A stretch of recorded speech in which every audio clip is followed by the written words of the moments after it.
You have been tested for celiac disease and it came back negative.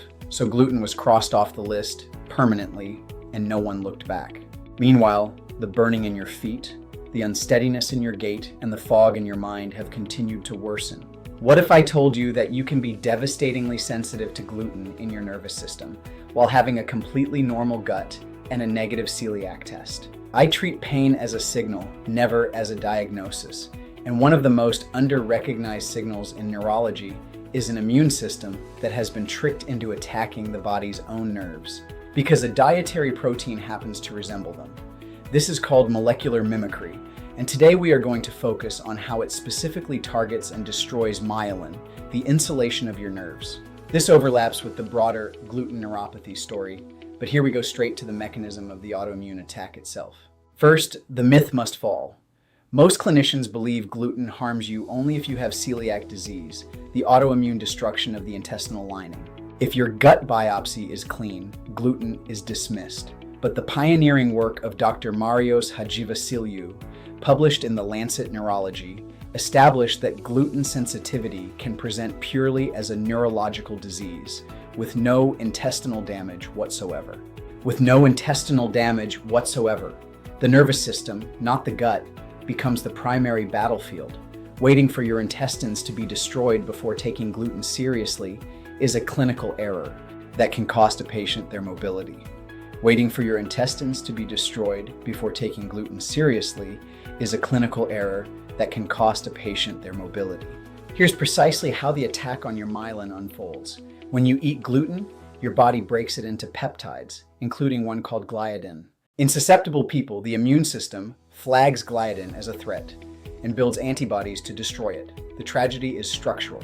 The shape of the gliadin molecule resembles certain proteins in your own nervous tissue, including gangliosides, which are critical components of nerve cell and myelin membranes.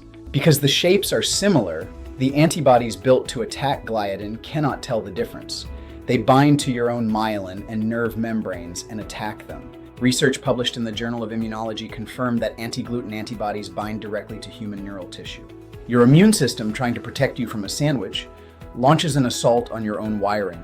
Your immune system, trying to protect you from a sandwich, launches an assault on your own wiring. The second mechanism is even more specific. There is an enzyme called transglutaminase. The form found in your gut, transglutaminase 2, is what celiac testing looks for. But there is a different form, transglutaminase 6, expressed primarily in nervous tissue. In gluten-driven neurological disease, the immune system produces antibodies against transglutaminase 6 specifically. This is the molecular fingerprint of the attack on your nervous system, and standard celiac panels do not test for it at all. This is why so many patients are told they are fine when they are anything but. The third mechanism amplifies the first two. Dr. Alessio Fasano at Harvard discovered that gluten triggers the release of a protein called zonulin, which loosens the tight junctions of the intestinal wall.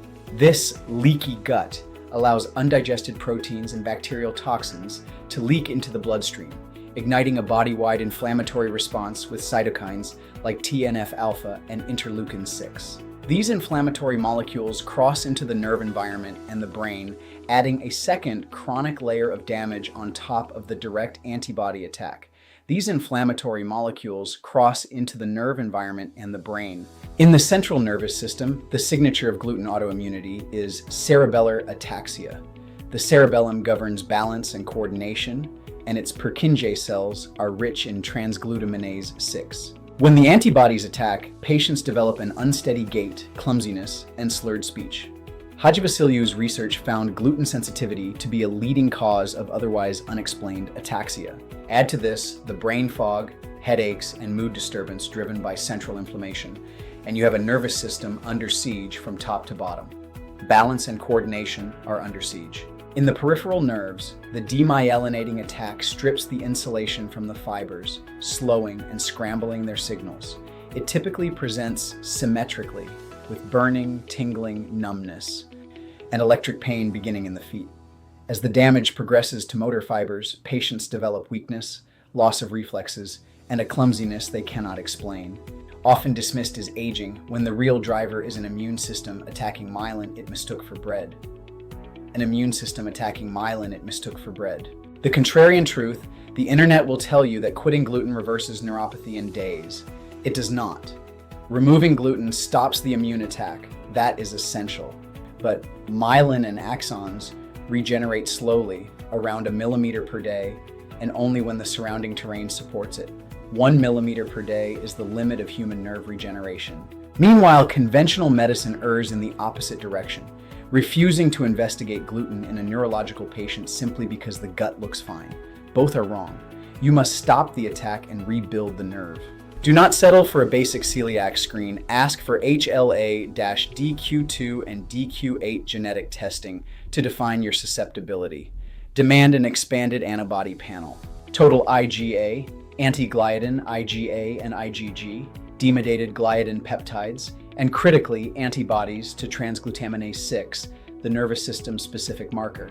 This is the marker that matters most for the nerves. If the immune attack is confirmed, strict absolute gluten elimination is non-negotiable and lifelong. Strict absolute gluten elimination is non-negotiable and lifelong. At Regenerve, stopping the attack is step 1.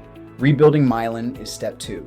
Because the damage is demyelinating, we use exosome-based therapies to deliver the signaling factors that support nerve regeneration and repair. We deploy infrared light therapy to drive cellular healing and circulation. We use PEA and C15 lipid supplementation and, where appropriate, intravenous glutathione infusion to extinguish the inflammatory cascade. Our nutritional counseling rebuilds a gut-healing, anti-inflammatory foundation and corrects the malabsorption that often accompanies gluten injury. Because a nerve cannot rebuild its insulation without the raw materials to do it. Your nerves may be under attack not by disease, but by a daily protein your immune system has confused for an enemy. Identify it, remove it completely, and give your nervous system the support it needs. If this clarified something no one else explained, share it. Visit regenerve.com or text 314-886-5902. I am Dr. Padda, and I will see you in our next deep dive.